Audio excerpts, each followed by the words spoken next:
Hey, this is Isaac Kotek, and in this video, I'm going to be talking about Ableton Live 10 and the push.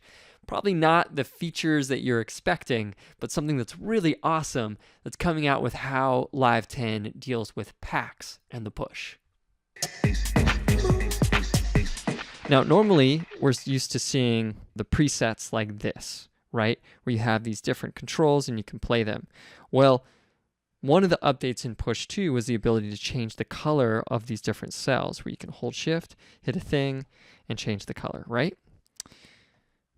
Well, with these new packs, I think they've really started to play with what you can do with colors and how they can really help your finger drumming and playing.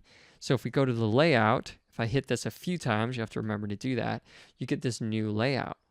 And here, I can see they've spent a lot of time to make it very navigatable, and you get lots of variation from this. So a great example is your kicks. You know, sometimes you don't want the kick to be there because you're playing some snares right here and that's too close. So now we've got different kicks in different areas to really help us.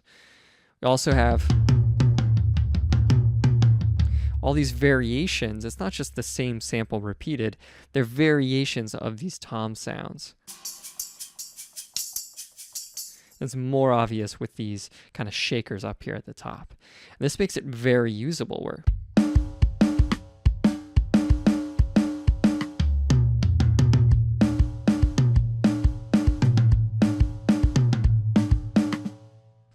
I'm really liking this new layout.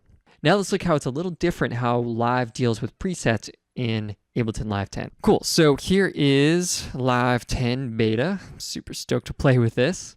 And here we go. If we go over to our places, we've got packs, and this is all my different packs. You know, just like normal, you click them, you can see the different drum sounds, drag them in or whatever.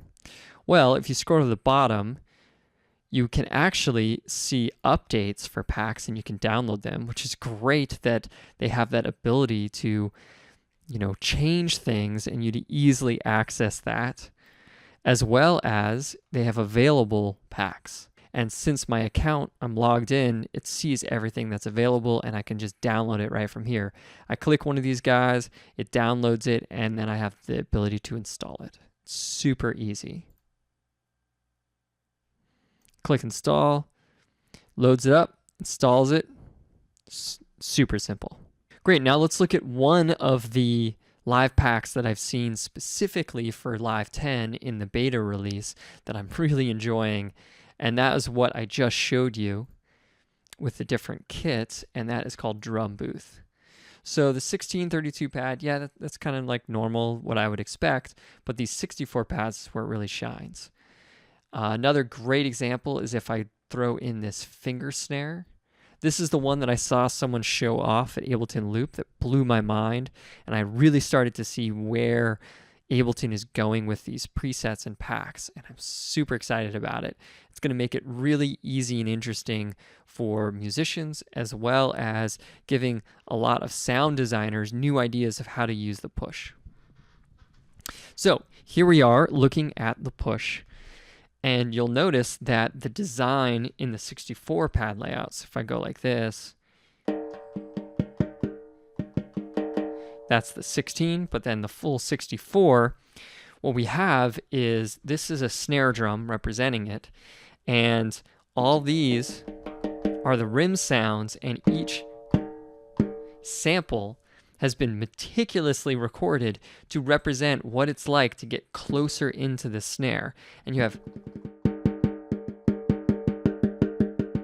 I can hear these subtle variations from those in the middle, and the same with every single sample that we have here going out all the way to the rim. Now looking at live, we'll see the name of those samples. So we've got snare rim 1, snare rim 2, off center 5, and snare center, right? So it's all those different samples, each with a unique timbre and quality, which we can then control in the push. And what I'm trying to point out is the really cool design that we have here and how they're really thinking about the usability of this, which can be useful for a producer who likes to just program in drums to know those different tones and qualities of this one particular drum, as well as a finger drummer. It can come